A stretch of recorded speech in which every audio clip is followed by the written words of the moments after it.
Welcome back to my channel guys the learning circuit.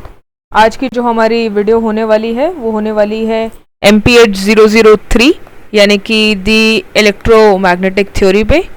ठीक, अब ये जो इलेक्ट्रोमैग्नेट थ्योरी है देखो यार, ये सबसे आसान टॉपिक है, सबसे आसान कोर्स है पूरे MSc फिजिक्स का।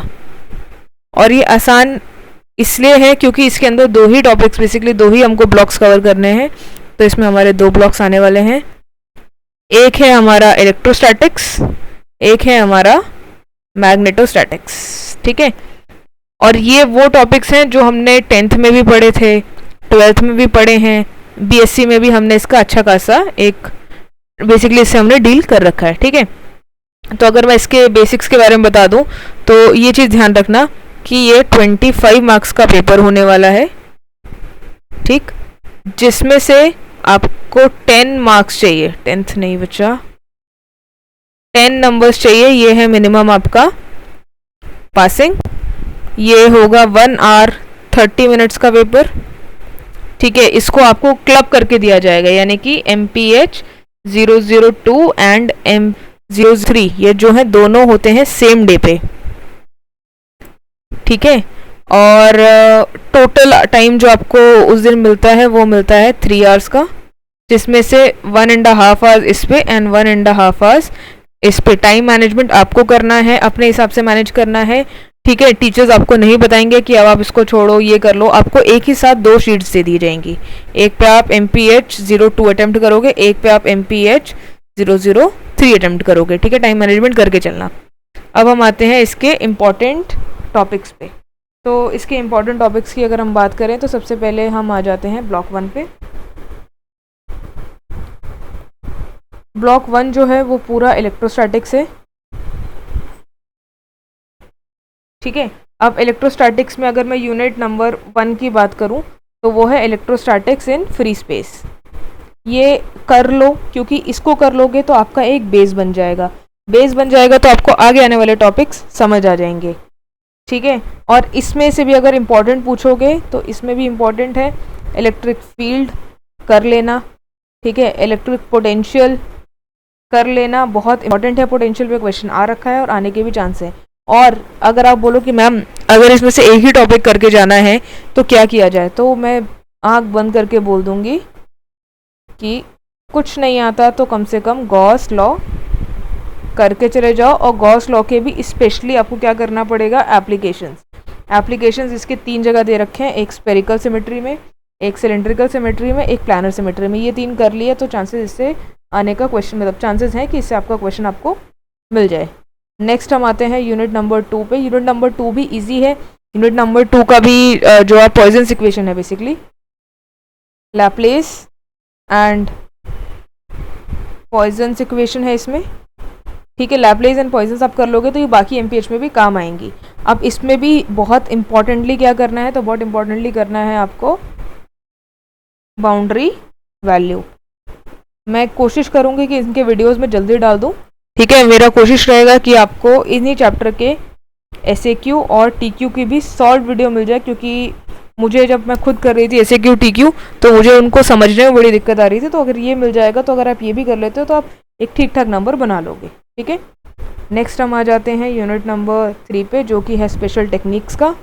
स्पेशल टेक्निक में बिल्कुल आंख बंद करके क्या करना है, मेथड ऑफ इमेजेस का जाना है। एंड सेकंड क्या है, मल्टी पोल एक्सपेंशन। ये एक बार आ चुका है, आने के और चांसेस बढ़ जाते हैं। ठीक, ये बिल्कुल करके ही जाना है। नेक्स्ट आ जाओ यूनिट नंबर 4 पे, जो कि है डाइलेक्ट्रिक्स का। डाइलेक्ट्रिक्स में पोलराइजेशन कर लेना। एंड इसमें है ये इसका आपका यूनिट 4.6 जो कि आपकी है बाउंड्री कंडीशन। ये इंपॉर्टेंट बिल्कुल नहीं, 2 जितने लगा सकते हो इसमें लगा लो। नेक्स्ट आ जाता है यूनिट नंबर 5 डाइलेक्ट्रिक प्रॉपर्टीज। अब अगर इसको करने का टाइम है तो ठीक है कर लो, अगर टाइम नहीं है तो इसमें एक यूनिट आएगी आपकी 5.3 जिसमें है आपका relation between polarisability and dielectric constant. तो ये करके ही जाना है, बिल्कुल भी इसको छोड़ना नहीं है। बाकी अगर इसमें और कुछ नहीं करना है तो इसके SAQ एंड TQ तो करके चले जाना। इस यूनिट को फिर भी कंपेरेटिवली आप अभी इग्नोर कर सकते हो, ठीक है। अब हम अपने नेक्स्ट ब्लॉक पे आते हैं, जो ब्लॉक है हमारा ब्लॉक नंबर 2, जो है अपना मैग्नेटोस्टैटिक्स।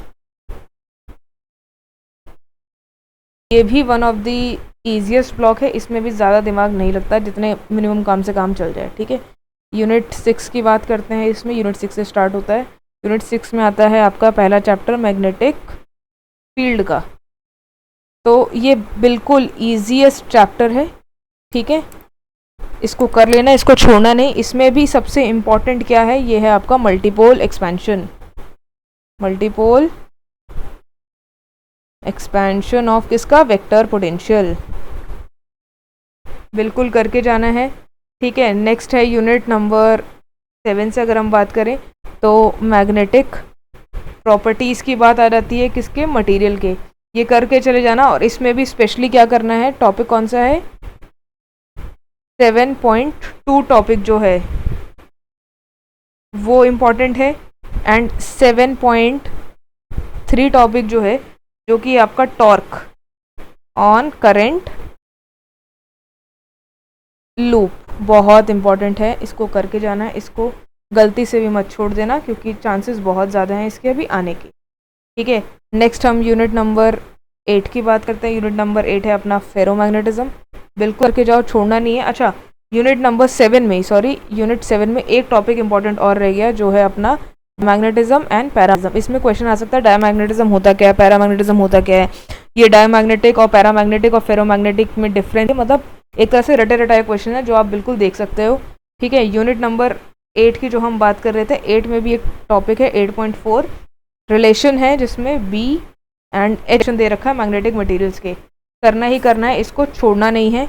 यूनिट नंबर 9 पे अब हम आते हैं, जो कि है अपना इलेक्ट्रोमैग्नेटिज्म, डेफिनेशन क्या होती है, इसके 2 बार क्वेश्चन आ चुका है। मैक्सवेल इक्वेशंस मतलब लिखो 4 इक्वेशंस क्या है, उसको एक्सप्लेन करना है, बेसिक्स, ठीक है। मैक्सवेल इक्वेशन कहाँ अप्लाई होती है, और एक टॉपिक और है आपका हिस्टेरेसिस लूप, तो इसको करना। अगर आपने इतना कर लिया तो होपफुली आपके बड़े आराम से 10+ नंबर बन जाएंगे, और इतना कर लिया तो उम्मीद है कि आप मतलब 15-20+ नंबर बड़े आराम से बना लो। तो ध्यान रखना, ये करके जाना। और इसमें से भी अगर बोलो कि मैम इसमें टॉपिक्स करने हैं, क्या करने हैं, बिल्कुल ही टाइम का क्रंच है। अगर आपको पूरा MPH 003 एकदम 5 to 6 डेज में, बेसिकली वीक में कंप्लीट करना है, तो आपको क्या करना है, इन सारे चैप्टर्स के SAQ एंड TQ कर लो, बड़े आराम से 10+ नंबर आ जाएंगे, पास हो जाओगे। कोई भी डाउट है प्लीज़ कमेंट करके बता देना, और एग्ज़ाम पास आने वाले हैं तो प्लीज़ इस चैनल को ज़्यादा से ज़्यादा शेयर करो, ताकि ज़्यादा से ज़्यादा लोगों की हेल्प हो सके। Thank you so much.